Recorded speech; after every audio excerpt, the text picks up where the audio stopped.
BC డిక్లరేషన్లో Congress ఇచ్చిన 42% రిజర్వేషన్ల హామీ లోకల్ బాడీ ఎలక్షన్కు ప్రధాన అవరోధంగా మారే అవకాశం కనిపిస్తోంది. రాష్ట్ర వ్యాప్తంగా చేపట్టిన జనగణన గణాంకాలను క్రోడీకరించిన సెస్ దాన్ని విశ్లేషిస్తూ ఇప్పటికే ప్రభుత్వానికి ఒక నివేదిక పంపినట్లు తెలుస్తోంది. విదేశీ పర్యటన నుంచి ముఖ్యమంత్రి తిరిగి రాగానే ఈ అంశంపై దృష్టి సారిస్తారని పాలక వర్గాలు చెబుతున్నాయి. ఇటు సీఎంఓ అటు అమాత్యులు, ఇంకో దిక్కు డెడికేటెడ్ కమిషన్ నుంచి మాత్రం కొంచెం భిన్నమైన వర్షన్లు వినిపిస్తున్నాయి.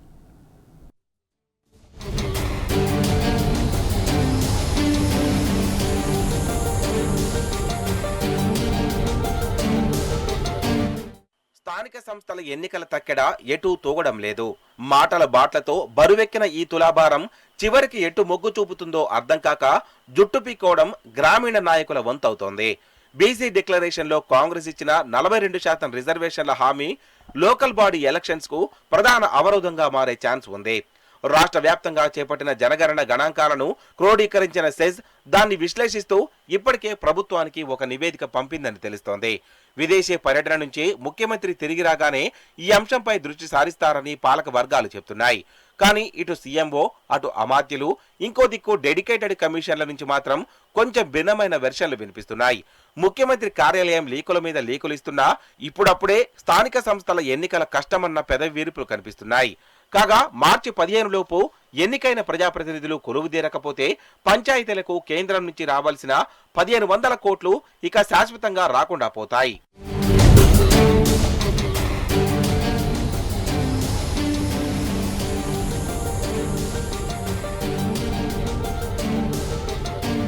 ఎక్కడిదయ్యా, ఇంకా నాకు జనగణన నివేదిక అందనే లేదు. సెస్ వాళ్ళు ప్రభుత్వానికి ఇస్తే దానిపై ముఖ్యమంత్రి నిర్ణయం తీసుకోవాలి, తరువాత నాకు రావాలి. అంతా గందరగోళంగా ఉందయ్యా.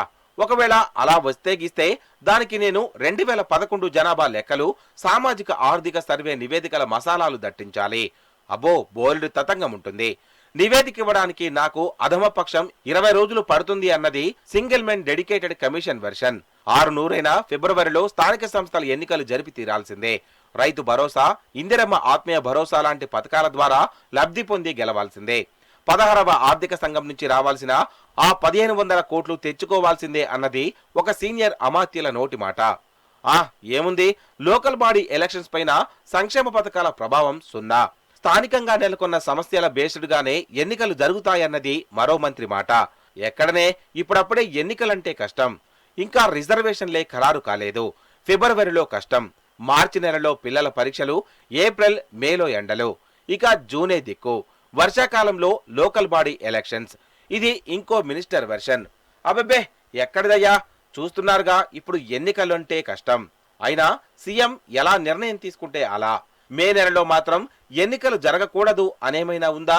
లేదే, చెప్పలేం. చూడాలి ఏం జరుగుతుందో అన్నది ఒక సీఎంఓ అధికారి అభిప్రాయం. ఇన్ని వెర్షన్ల మధ్యలో ఇరుక్కుపోయిన స్థానిక సంస్థల భవితవ్యం ఏమిటన్నది చెప్పడం కష్టం.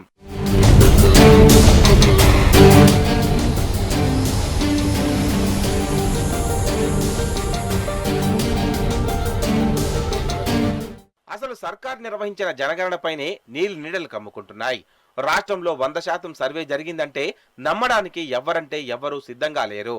ఏంటయ్యా, జిహెచ్ఎంసీలో సర్వే 20% జరిగిందట.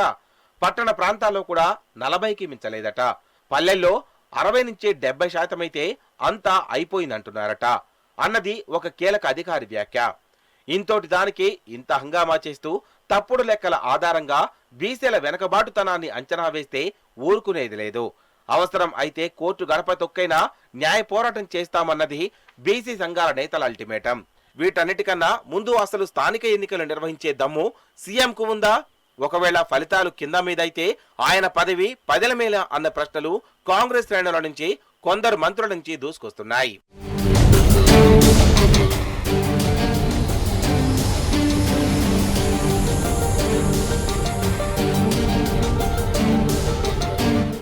ఏదేమైనా మార్చి 15 డెడ్ లైన్.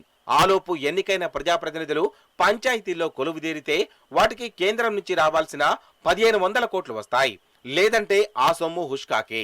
ఒకవేళ ముఖ్యమంత్రి ధైర్యం చేసి నిర్ణయం తీసుకుని కాంగ్రెస్ పార్టీ తరపున ఎన్నికల్లో బీసీలకు 42% ప్రాతినిధ్యం కల్పిస్తే హుటాహుటిన ఎన్నికల వేళ సమీపించే అవకాశాలు పుష్కలంగా ఉంటాయి. కానీ విద్య, ఉపాధి రంగాల్లో మాదిరి ఎన్నికల్లో రిజర్వేషన్లు స్థిరమైనవి కావు. స్థాన కాలబాణ ప్రకారంగా మారడం సర్వసాధారణం.